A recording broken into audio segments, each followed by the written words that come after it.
Hey guys, welcome in. It's the Outspoken Sportscast here, episode 102. Yes, 102. It's Super Bowl 56, guys, this weekend. It is tomorrow.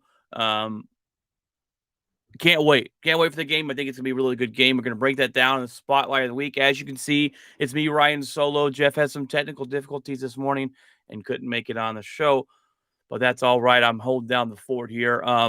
We got the Bengals, Rams. We're going to talk about that. We're going to talk about the NFL awards that just happened. And then in the headlines, we got a lot of headlines. We got a lot to break down this week. So bear with us on this longer episode. It might not be as long because it's just me, but the headlines are going to include the some NFL coaching hires, the trades for the NBA. We got some Major League Baseball news. So we've got it all over the map, and I hope you guys enjoy. So first of all, this is Super Bowl 56. We got the Bengals taking on the Rams in LA, the second year in a row that a team is at home in their own stadium for the Super Bowl. We talked about it last week, though. The Bengals will be the home team and the Rams will be the away team as they flip flop every year. As far as AFC and NFC home, who's the home team in the Super Bowl? This game is so hard for me to call, guys, and it goes back to last week, is when the Chiefs and the Bengals played. My head told me the Chiefs are going to win. My gut told me the Bengals. I've been wrong this whole year on the playoffs and the playoff bracket and who I had in the Super Bowl and who I had winning. I've been off, right? And I was like, well, let me go with my gut feeling instead of my head. And I was right when I picked the Bengals to win last week. I go back and forth on this game. You got Joe Burrow, the love that a lot of people have for this guy, and what he's been able to do has been fantastic. I love Joe Burrow. He's a fantastic player to watch. His character, his mindset, his swag. He has a lot of swagger to him, right? That they want, the swag about him, but and a lot of confidence. Um, Coming out of college, breaking his leg this first year. This is his first full year back, and he's been able to take his team where they need to go. They're a sneaky good team as well. They got, that Jamar Chase. There's nothing sneaky about him. We all know how good he is. T. Higgins. I believe they're a tight end will play this week. He injured his knee last week, or the week before against the Chiefs. I believe he's going to play. He is questionable as well, but this team's defense is sneaky good, and not a lot of teams are talking about that. They were able to come in and shut down Patrick Mahomes when they played them in the AFC Championship game. So we got all that going right for the Bengals. The Rams, they got the superstar power. They got Aaron Donald. They brought in Von Miller. They got Jalen Ramsey. They brought in Matthew Stafford, and he is bringing Matthew Stafford in. The expectations was Super Bowl or bust. That's the way the Rams play. They're aggressive at free agency. They brought in Odell Beckham Jr., who's turned out to be still a good wide receiver, um, who's been going off for them. And Matthew Stafford has played pretty good. Now, I say this. I said that Matthew Stafford would throw interceptions in the playoffs and cost them a game. And it should have been against the 49ers, but the 49ers couldn't hold on to the football. Does Matthew Stafford throw those interceptions in this game? We'll have to wait and see. That's going to be their Achilles heel, is Matthew Stafford throwing in interceptions, because I don't think the Bengals are going to drop these passes the way they're playing right now, the confidence level they have. But Matthew Stafford was brought over here to do this one thing, and that's to win a championship. And Jared Goff, they got to the Super Bowl with Jared Goff. They lost it. So his expectations bringing him over here was Super Bowl or bust. And he's got him there. Now they've got to finish the deal. They got to lock and seal this game. Now, this is the first Super Bowl in a while that I don't care who wins. Like, I want the Bengals to win personally, but if the Rams win, I'm fine with it. You got Von Miller that needs another ring. You got Darnold that deserves a ring. Ramsey deserves a ring. Matthew Stafford, I think he deserves a ring. Odell Beckham Jr. to get a ring. So this is a lot of guys. Cooper Kupp, obviously, I'm missing out the best wide receiver out there on the field for the Rams, but so both these teams have guys that I want to win a ring. And then you got the Cinderella story of Cincinnati. No one picked them to win their division. They win their division. No one picked them. Oh, that's cute. They won their division. Nobody picked them to beat the number one Tennessee Titans. They beat Tennessee Titans um, because Tannehill is not a good quarterback. And after giving up 9 sacks, they still hold on to win that game. They go against the Chiefs. Well, that's cute. The Chiefs are going to take it. The Chiefs win the game. They've overcome all these obstacles to get here. Okay. Can they overcome this defense? And that's my key of the game, right? They allowed 9 sacks against the Tennessee Titans. Tennessee Titans have a decent defensive line. They go up against the Chiefs and say, man, he's going to get sacked a lot. They only allowed, I believe, 1 sack. Okay. But this is the Rams defense. Aaron Donald, okay, a beast. Von Miller, beast. These guys get to the quarterback at will. There's probably some people I'm missing on that list. They get to the quarterback every snap. And I know he took 9 sacks against Tennessee and still won the game, but they only put up 16 points. You're not going to put up 16 points against the Rams and beat them. You've got to get more than that. They have the explosive offensive weapons to score more than 16 points, obviously. That's why I go back and forth. I think Matthew Stafford's going to throw a couple interceptions. I think they're going to be able to get pressure on him. I think they're going to be able to slow down that rushing attack. And they've got to be able to slow down Matthew Stafford. I think he's going to throw some costly interceptions. Does Joe Burrow turn over the football? He's had an issue turning over the football here and there. He hasn't turned over the football as of late. He's been really good with the football, making smart decisions, but he's going to be pressured a lot on Sunday. It's going to be a lot. And 9 sacks is big. He was able to overcome that and get there.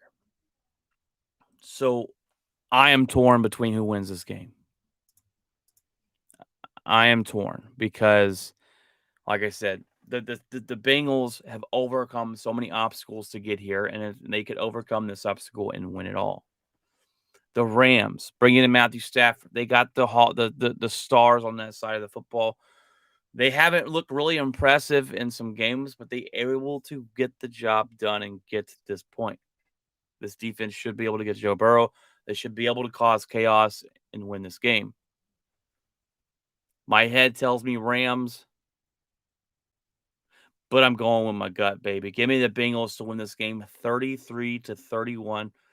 I think it comes down to a last-second field goal. The rookie kicker that they drafted wins them the game.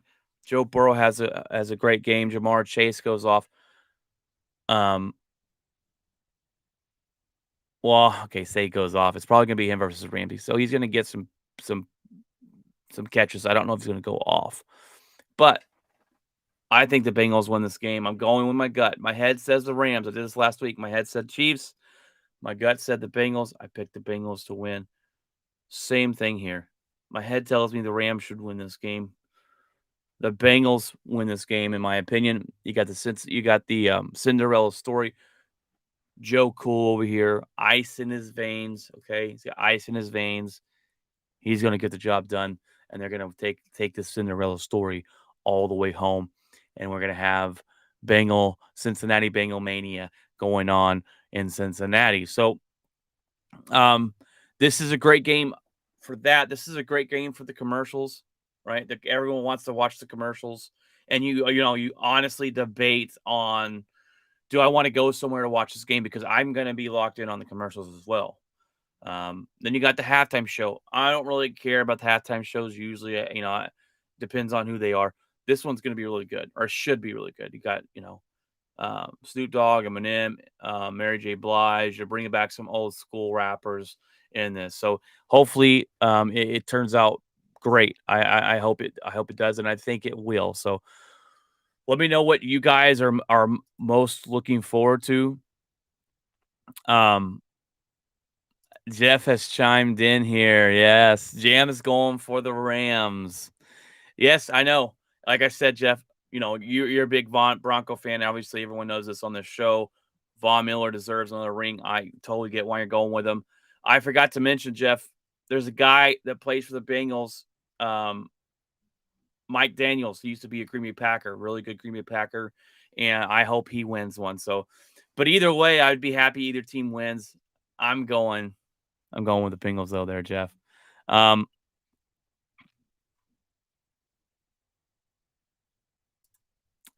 Another message for you guys watching this episode. Jeff says, "I'll be back soon. You can bet on that." Jeff forgot his keyboard and some stuff at work. He's got a new job he's been filling in and training with, like we talked about before, and so he'll be back on here. And don't worry, it won't just have to listen to me talk or see my beautiful face. But Jeff, I got a question for you. Are you interested in the commercials and the halftime show this season? Not this season, but this Super Bowl. Some people are, some people aren't. I think that the commercials have been bad. Um, I think the commercials have been bad as the last couple years, but sometimes you find a couple in there that are really really good. They're supposed to be, you hear rumors they're supposed to be really good this year, but you hear that every year, right? So um, I don't know if he's still on, but I'm looking forward to the halftime show. I'm looking forward to commercials. I'm looking forward to the football game. So it's all in. And my wife is making my favorite dinner: chicken parmesan with fettuccine, homemade fettuccine Alfredo sauce. I like to mix the marinara and the sauce together. It's going to be on point. So I'm excited about that too. Um, all right, guys. Well, that's what I think. I think the Bengals take this one over the Rams. I'm happy the way who wins. And I think we can all agree at least Tom Brady's not in the dang Super Bowl this year. So I think we'll take that. Um, all right, guys, let's jump into the NFL awards. I didn't record this the other night. I wish I would have. I forgot to record it. Let's talk into that a little bit here and who got the award and if we agree with that or not. So the AP Defensive Rookie of the Year. This one was easy to call. Micah freaking Parsons, beast for the Dallas Cowboys. Um, he deserves it. Hats off to him. He's done some things there pressure wise, getting to the quarterback that a lot of players haven't done, especially the rookie season. And that was only playing that position half time, part time because he's a linebacker and not an edge. So I think I think they should put him at edge from now on because he gets to the quarterback at a high consistency. But he says he likes to be versatile and likes to play both positions. So I think he's going to do that. Now, that's big on him is the versatility he has. He's a beast. He's fast and he outran Tyreek Hill on the Pro Bowl. He outran him in a race. Now I think Tyreek Hill slipped or whatever at the beginning and kind of just let him have it. But yeah, he's a fast linebacker. He's a beast of a player, and Cowboys hit on that draft pick definitely. AP Offensive Rookie of the Year. We all knew this was coming. Jamar Chase, beast wide receiver. And a lot of people killed the Bengals for taking Chase over an offensive lineman to help protect Joe Burrow. But this guy, they hit on this 100%. There was a lot of rumors coming into the season about his offseason and his preseason games. He was dropping a lot of passes. He's killing it. He's killing. He's a beast. I'm interested to see him in the Ramsey matchup this Super Bowl Sunday. We'll see how they match up together. Now, the AP Comeback Player of the Year. This was 100% Dak Prescott's award, right? I said this is Dak Prescott's award. They give it to Joe Burrow. I think that's the right call here. And now we got to remember, guys, these are all voted on before the playoffs start. So the playoffs have nothing to do with these records. Some people don't like that. Some people do. I like that they don't conclude the playoffs. But Joe Burrow wins this award, Comeback Player of the Year, the way he broke his leg last year and came back and was able to play at such a high level. I think it's fantastic. I think Joe Burrow definitely deserves that one. Defensive Player of the Year is TJ Watt. TJ Watt busted out the sacks. He had led the league in sacks, and he's a beast. And if you saw the moment his brother was able to, up there introducing him with the award, and it was a good moment between them two, and TJ and JJ Watt. Fantastic. He's a great football player, and hoping that the Steelers can turn it around. They don't waste his career there. But kudos. I agree with that pick.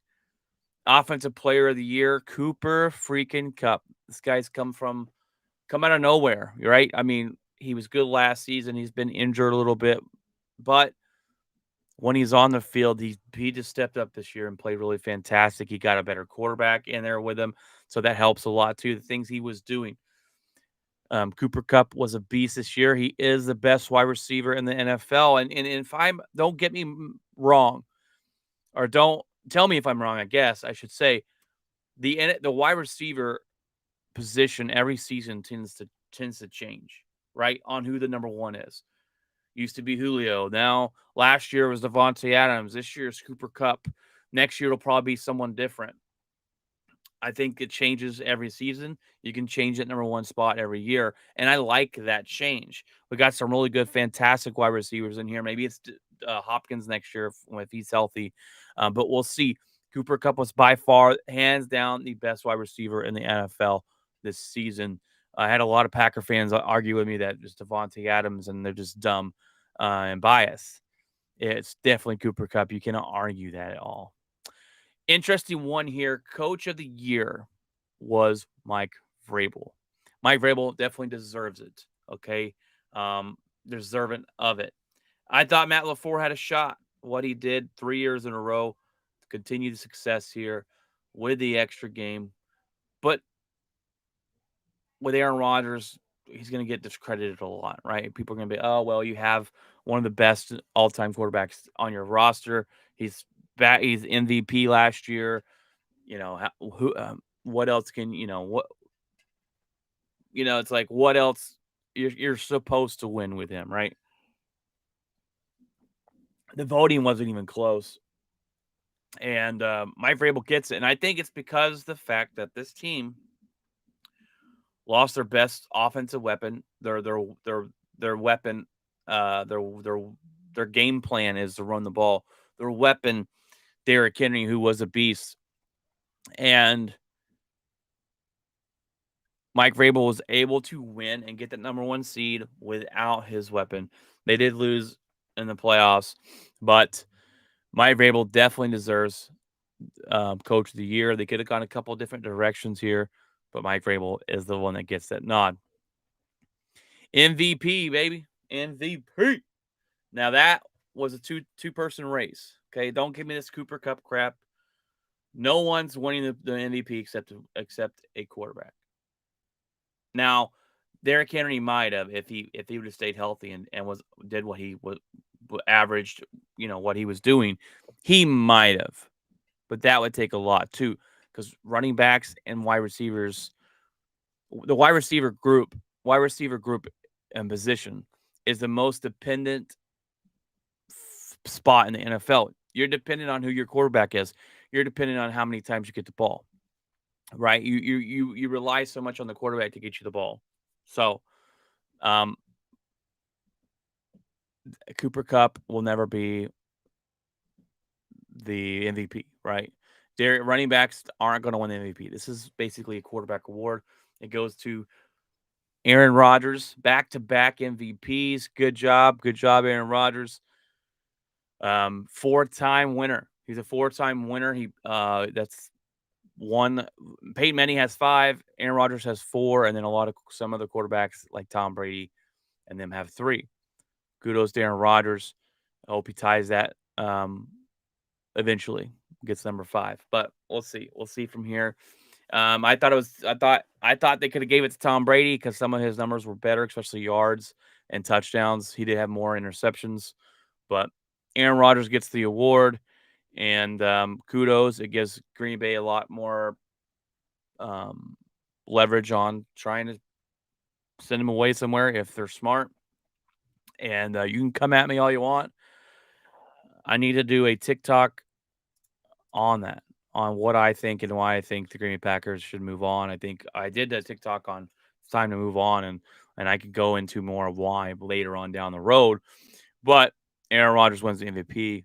Kudos to him. If he showed the MVP showed up in the playoffs, we would probably be in the Super Bowl.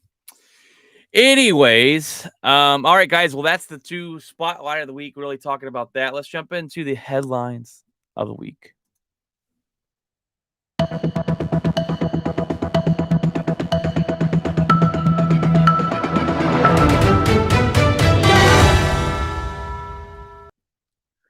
All right, guys. The Brian Flores situation's been going on. He's suing the NFL. We all know that by now. I talked a little bit at that last week. Now, the Houston Texans, they were deciding between Lovie Smith and Brian Flores, and they decided to hire Lovie Smith. And they came out and said it was the right decision to make. It's definitely not the right decision.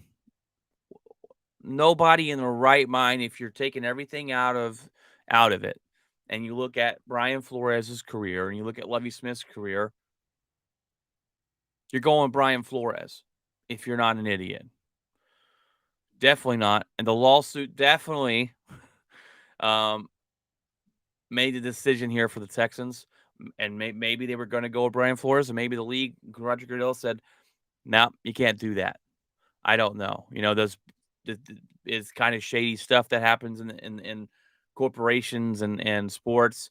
And maybe that was the decision. They said, nah, you can't hire Brian Flores. But Brian Flores knew the consequences of suing the NFL, that this was a possibility. So he can't be surprised and or flabbergasted that they decided to go with Lovie Smith over him. So it is what it is. The Houston Texans will continue to be a laughing stock and be ran into the ground until they make Lovie Smith is not a good head coach. We've seen it over and over again with this guy. He did okay in Chicago, but he's not great. He's not better than Brian Flores. So, but Brian Flores came out and said, congratulations, Lovie Smith, but we all know I should have got that job. Maybe next time don't sue the NFL until after you get a job. I don't know. I don't know what to tell you. You knew the consequences of suing the NFL. This could possibly happen. It happened, and you can't really be surprised about it. Number 2, Kamara. The Saints. What a mess. What a mess. The Saints running back Alvin Kamara is the only one that did actually any hitting at the Pro Bowl, as him and his crew physically beat up a man in a hotel. Kamara punched through 8 punches, connected on 8 punches. Then his crew stomped this guy out. They knew about this and let him continue to play in the Pro Bowl, and then they arrested him. What a joke. I mean, you got to make smarter decisions, guys. My gosh, is it that difficult? That difficult to let things go? I don't care what this guy says to you or whatever. If that guy throws a punch, okay, whatever. That's different. You throw a punch back, but just beating this guy up, I don't care what he says to you, what he calls you, or your girlfriend, whatever. It is what it is. You punched him, beat him up, beat the crap out of him. Your crew stomped on him. Ridiculous. Alvin Kamara should be facing charges. Alvin Kamara should be suspended by the NFL and probably will be, depending on what they find. Now, we all know they take forever to come out and investigate. But the New Orleans Saints franchise is becoming a hot mess. You don't know what you're doing at quarterback. You lost your head coach. Drew Brees retired. Your star running back's out there beating the crap out of people. Michael Thomas has been injured and doesn't know if he wants to play for the Saints. This franchise is becoming a joke as well, or becoming to look like that. It's a mess. They've got a lot of questions going into the season that they're not going to be able to answer, and their fan base should be worried about this, and should be worried about their direction going to further on, and should be worried about their star running back out there beating up people seamlessly for no reason. So it's just, even if it was for a reason, it doesn't matter. You got to be smarter, period, in the discussion, point blank. All right, guys. Well, the trade deadline, number 3, the headlines here. trade deadline was this last week, and we had some blockbuster trade. We had some good trades. We had some decent trades. There are a lot of trades going on. I'm going to break down some of the important ones that I thought were pretty interesting here. The blockbuster trade of the week was James Harden and Paul Millsap going to the 76ers, and they sent in Brooklyn Ben Simmons, Seth Curry, Andre Drummond, a unprotected first round, and a protected first round pick. This is something we knew that was coming. Um, First of all, the whole Ben Simmons drama there, sitting out all year, not wanting to play the 76ers because he couldn't handle the pressure. Finally getting moved. He finally got what he wanted. He got out of Philly because he couldn't handle the pressure. And he's a good player. Is he a elite player? No. They're playing him like he's an elite player. That was the problem. But this is perfect for Ben Simmons. I talked about this over the offseason. This guy does not like to take the shots. He does not like to take the ball and take the shots when the moment's on the line. He he collapses in a corner, sucks his thumb like a baby. All right, he doesn't do it. But this is perfect for him. A perfect team to go to because he can play his defense. He can control the ball. He'll score some points, here or there. But he can pass the ball to Kevin Durant to take the big shots when Kevin Durant gets back. He can pass the ball to Kyrie Irving. He can pass the ball to Seth Curry. I really like Seth Curry and what he can do, his ability to shoot threes. He can pass the ball around. This is a great trade for the Brooklyn Nets. You get James Harden out, who's a quitter, who is just that, a quitter. Couldn't make it working with Durant and Harden or Durant and Westbrook. He goes to Houston. They did everything they could to get him a championship. He had a lot of say in who they brought in, who they let go. Then he quit on the team, forced to trade. He goes over here and he can't make it work with two other superstars. This guy's beginning to be a problem. And James Harden. But Ben Simmons goes over there. It's a good trade. I really like what Brooklyn got back. I'm not a Brooklyn fan. I don't like Kevin Durant. I despise Kyrie Irving. Only person I did like was James Harden, and then, someone liked his attitude and quitter that he is. I'm beginning to lose respect for him as well. But this is a good move for the Brooklyn Nets. Unfortunately, as long as Kyrie can play in half the games, and he's not a head case, which he usually is, and they get a healthy Kevin Durant back, they look like they'll turn their team around with Seth Curry, and they added Andre Drummond down low, which is great, and unprotected and a protected first round picks. So what a protected is basically the unprotected means that you give them the first round pick. It doesn't matter what draft slot it is, you get that pick. A protected basically is if it's a top 10 pick, that pick will go back to the 76ers. That means it's protected. And the way they do their lottery is dumb. They draw the balls, and that's who they pick. That they draw the lottery balls, and then they pick who gets which pick in the NBA, instead of doing it like the NFL where the worst team gets the number one spot. But I digress. Now, James Harden, Paul Millsap to the 76ers. Yeah, they're getting. I don't really care about Paul Millsap in this, but the James Harden is a big pickup for the 76ers. He's a great scorer of the basketball. There's no ifs, ands, or buts about that, whether you like the guy or not. Is he going to mix well with Joel Embiid? Is he going to handle the pressure of playing in Philly? Is he going to handle when he goes in a slump, the Philly fans booing him? Is he going to want out of there at the end of the season? Who knows? James Harden plays better with a pick and roll big. Joel Embiid's not a pick and roll big. We'll see how they match up. I don't think they match up that great. But when you get a guy that can score as many points as James Harden can every game, it's still a good pickup. They sent a lot over their 76ers because James Harden is a star. There's no argument there. He's a good basketball player when he wants to play. So I don't know who you think won this trade. I'm going to give the winner of this trade to the 76ers. Not 76ers, my bad. The Brooklyn Nets. So the Dallas Mavericks. Whoo! This was a last second trade. Porzingis to the Wizards for a second round pick for Spencer Dinwiddie and Davis Bertans. This is a bad trade. This is a trade that doesn't make you better right now, right? They actually got worse this season with this trade.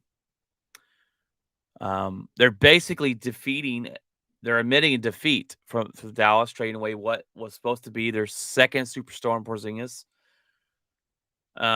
This was supposed to be the guy to come in here and be the number 2, and they were supposed to lead it with Luka, and no. Porzingis is garbage, right? As not, garbage as a basketball player. He's okay when he's on the court, but when he's going on the court, he's always hurt. He never plays. He needs to be a 3, not a number 2, but he thinks he's a number 1. That's the problem too, is he thinks he's a superstar, but he doesn't play. And they nicknamed him the unicorn, but he's the unicorn because you barely see him on the court. Not because he's a majestic creature, but it's barely, you don't see him on the court very often. I don't think he's going to do well over there. It's going to be the same issues. I'm glad that they got rid of him. Don't get me wrong. Last year, you couldn't have sold Porzingis for a penny on the dollar. Now you sell him for a nickel on a dollar, right? You didn't get 2 guys that are great. Spencer Dinwiddie is a guy who can come in, run the offense, and he can score some points. But is he your future? No. Davis Bertans, is he your future? No.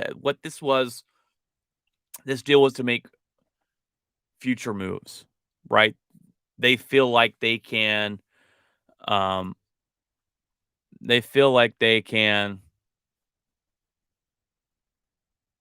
take these guys later down the road, next year possibly, package them and try to trade these guys to get somebody.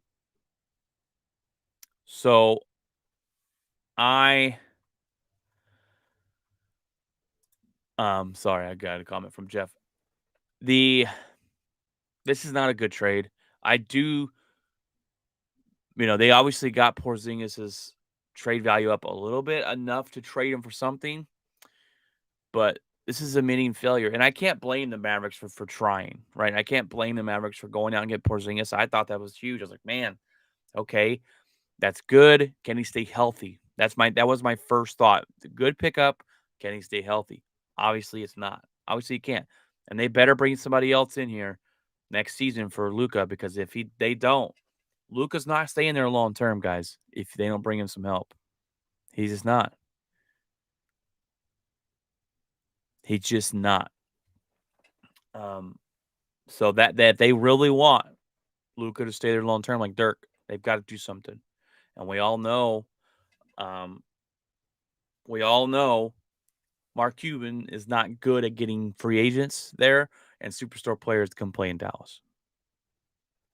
That's just a fact. The Pacers get Halliburton, Buddy Hield, and Tristan Thompson. The Kings get Sabonis, Lamb, and Holiday.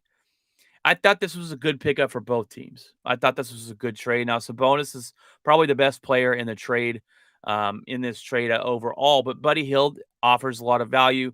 Halliburton is their pickup they drafted this year. He shows some good promise. So I like to pick up for both. Buddy Hield gets out of the Sacramento. And we'll see what the Pacers can do with Rick Carlisle, their head coach, who's really smart and good head coach there. So we'll see what they can do with those 3 guys. Tristan Thompson's a solid player, but I'm interested to see what Buddy Hield can do. And sometimes just a change of scenery will help. But Sabonis came out the other night and played really well for the Kings, and he's a good basketball player. So I like this trade on both parties, and I think they both got a little bit better from it.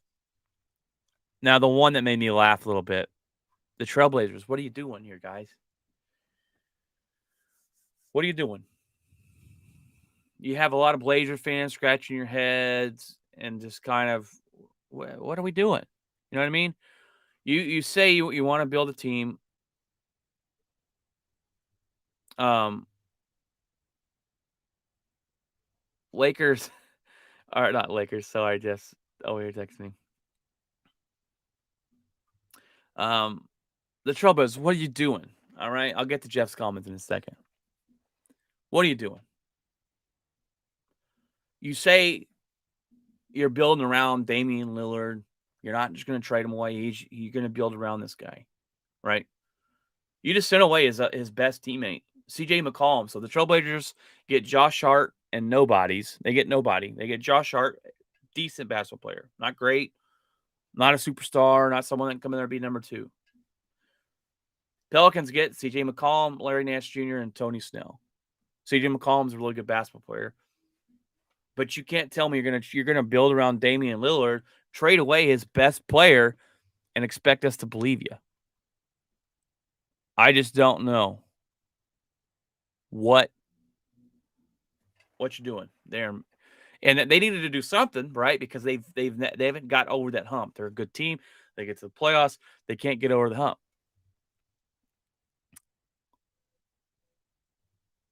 But what are you doing? I just don't understand the trade. Jeff says Mavs look better than ever currently. Well, I wouldn't say better than ever. That, when they won the 2011 championship or 2010, whatever it was, they're pretty dang good. The Mavs are the 5th seed right now, I believe, 5th or 6th. You're right. They do look pretty good right now. But they're not going to win the championship this year. You're not going to go. You maybe win one playoff series and that's it. You're not going to go that far. It's going to be the same issues until you get Luka Doncic some actual help and not have it rely all on him. You're going to have issues. And then they just trade away Porzingis. There's the big guy that's gone. You don't have really another big guy down low. So when you go up against teams that have other big guys, you're going to struggle. Luka did put up 28 points his first game the other night without Porzingis on the floor. It's the most points anybody scored in a quarter of the season by themselves. 28 points. He ended up scoring 51 altogether. They beat the Clippers, but the Clippers are also without Kawhi Leonard and Paul George. But yes, Jeff, worry about your Lakers. The Lakers are a freaking joke. Okay. Lakers make no moves as they continue to be a joke. This is one of the worst seasons I've seen from them, especially with a LeBron James team and with 2 superstars and Anthony Davis. The reports were that Braun, Davis, and Vogel all on the same page about not making a move. And then after the trade deadline the reports came out and said LeBron and Anthony Davis wanted trades made. I think they were looking to get Vogel out. But I'm going to tell you, everybody, I was right. Westbrook's a joke. It was not going to work. We traded for him. And everyone, my buddies, were like, oh, man, that's huge. He's going to be great. And I said, I don't like it. Westbrook has never been able to play well with others. He has triple doubles. I don't care. He doesn't help facilitate the offense. He doesn't play that great defense. He's athletic beast, but I don't care. He does not, everywhere he's gone, he does not play well with others. Bottom line, we added some pieces I thought were going to be good around him that might have worked. That's all fallen flat. They've got nobody. LeBron's been more injured this season than ever. Anthony Davis is soft as tissue paper. Okay. This team is doomed. Maybe we make the playoffs. Maybe we don't. But this needs to be blown up next season. It needs to be blown up. Something's going to happen. Vogel, if we don't make the playoffs, we'll probably get fired. If we make the playoffs, we probably lose in the first round. We'll be a low seed playing a very high seed. We're not going to beat them. And then we've got to look about the future of the Lakers. But when you're talking about LeBron James-led teams, when he goes to a team, he does whatever he wants, gets whoever he wants to come in. And when he leaves, the team's depleted. They deplete the young people, the core of the team to get other players in. And then when they all leave, you're stuck looking like a AAA team. So it's just bad. It's just bad right now. It's a joke. And I don't know what else to say. It's laughable. I am more interested in the Texas Ranger baseball this season, Jeff, than I am to watch the Lakers play basketball. And that's sad because the Rangers aren't very good. Speaking of the Texas Rangers, we're going to jump into some baseball here for a little bit. Now, Trevor Bauer, we talked about him last season of Major League Baseball. Trevor Bauer was in some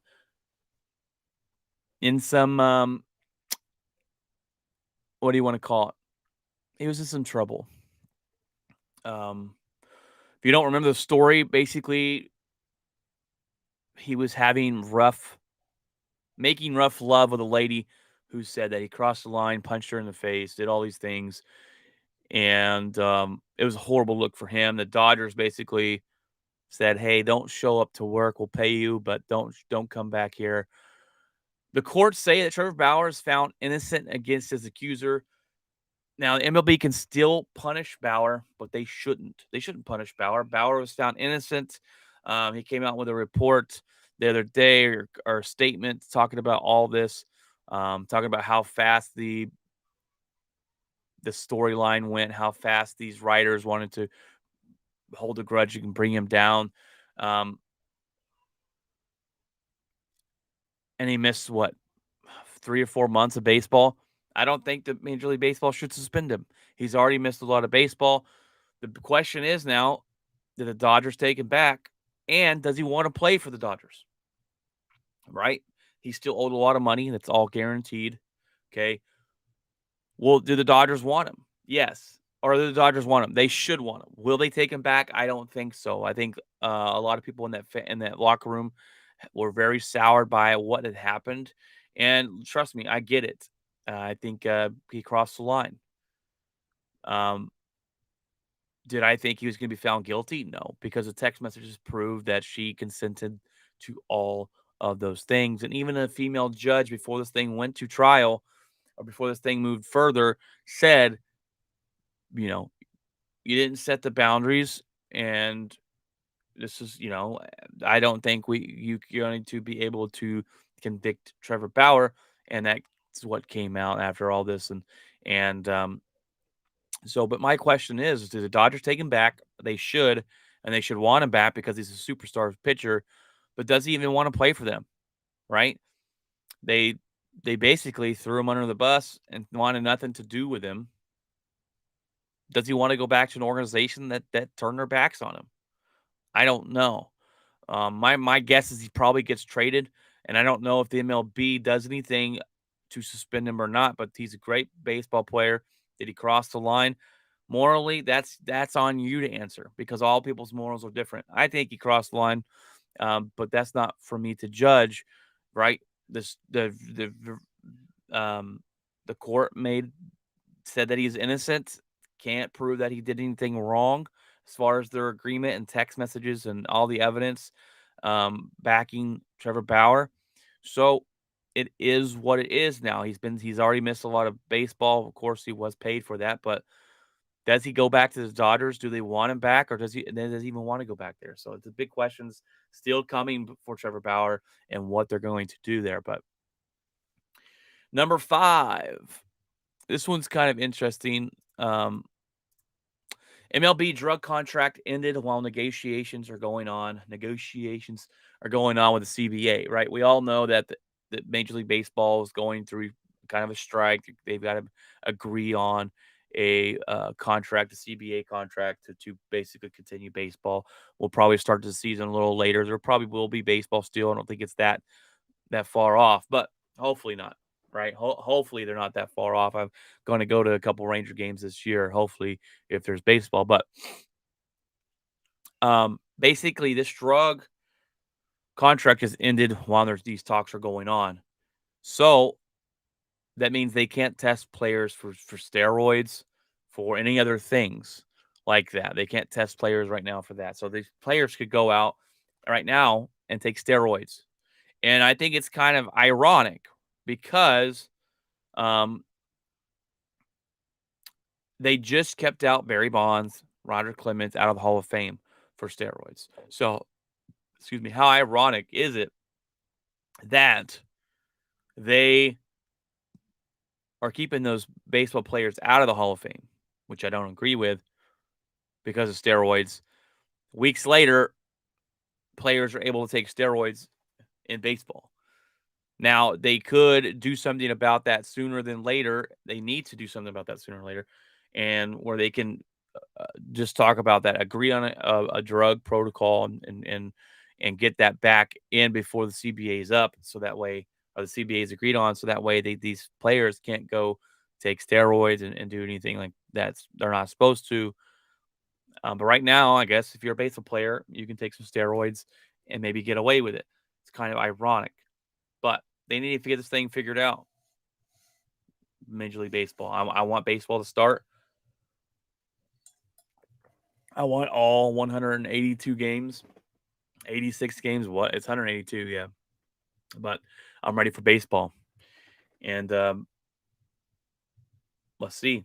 I think baseball needs to shorten their games and make it more interesting. But we'll go from that's another whole nother debate and topic. That was a lot of stuff to get through. If me and Jeff were on here together, this would have been a 2-hour episode. um, but it's just me. So 46 minutes right now, not too terrible. This week in my locker, man, it's been one of those weeks, guys. It's been one of those weeks.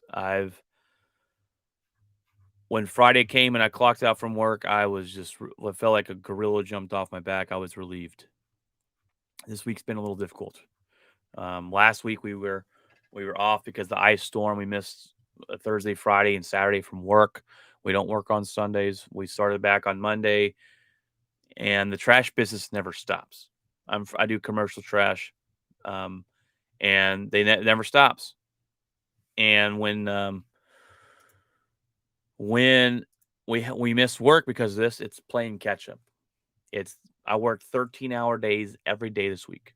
Okay, that's no joke. 13 to 14-hour days every day except Friday. I got off. I got off at a decent time because I was able to catch up. But it's just a lot of work, guys. I put in a lot of hours this week. This paycheck next week is going to be fantastic. This paycheck yesterday, Friday, was not very good because I didn't get paid for 3 days. So, I guess I should throw this up here, right? Not that. My bad. The what's in my locker, because it's what's in my locker section, and I got to ask myself that question. Yeah, like I said, this week's been hectic. This week's been bad. We've had some stuff at work go down, and it's been hectic. I think everyone at the end of this week is kind of glad that it's over and moving forward. I got to run a big route next week that I'm not looking forward to, but I'll get the job done because that's who I am, right? Now, but I'm just kind of being funny, but no, it's a lot of work. And me and the wife, this is a big weekend, guys. Okay, my 11th wedding anniversary was yesterday, February 11th. We celebrated. We didn't really. We took the family out for dinner, but when you have kids and work, and it's hard to find the time to actually go on dates. So we're doing that actually in a couple of weeks, celebrating that and my birthday all in one, because my birthday is actually today. That's right. Happy birthday, me. I'm another year older. The birthdays really don't matter at this point, except how old you get. Um, and then you got the Super Bowl tomorrow, and then you got Valentine's on Monday. So it's a big weekend. We usually celebrate our birthday or our anniversary on. We actually, um, thank you, Jeff. Thank you, thank you. He said happy birthday and happy anniversary.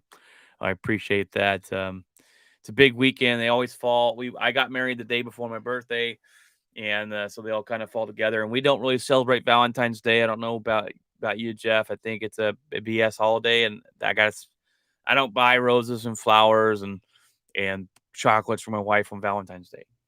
I don't, because I do that randomly through the year, and you should be doing that randomly through the year, anyways, because love's not just a 1 year thing.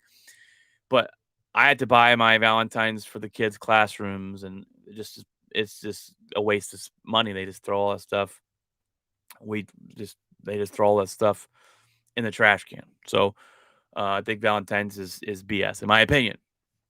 Don't mean to hurt your feelings, guys. Jeff doesn't do Valentine's either good. I think it's a BS marketing holiday. But so we got that going on. In a couple weeks, we'll go on a date day. We like to see like to watch movies, me and the wife. So we'll go out It'll be an all day thing. We'll go to the theater in the morning. We'll go and see 2 or 3 movies that whole day. It'll take up the whole day. My mom will watch the kids for us, and we'll go out to eat dinner as well. It'll be a good day, just us together. And we actually just, Jeff, we ended up getting Apple TV. There's a couple things on there I wanted to check out. $4.99 a month, not bad. Let me go ahead and get it. We've been watching Ted Lasso. I've heard a lot of good things about the show, and it's fantastic. It is fantastic. I'm not a soccer guy. I don't watch soccer. I don't talk about soccer. I could give crap about soccer. So this kind of made me. I don't really want to. I don't really want to watch a show about soccer, but it won a lot of awards. I said it's going to be great. I love Jason Sudeikis. I think he's hilarious, and he um he does fantastic in this. It's a very good show. There's not a whole lot of like watching soccer in it.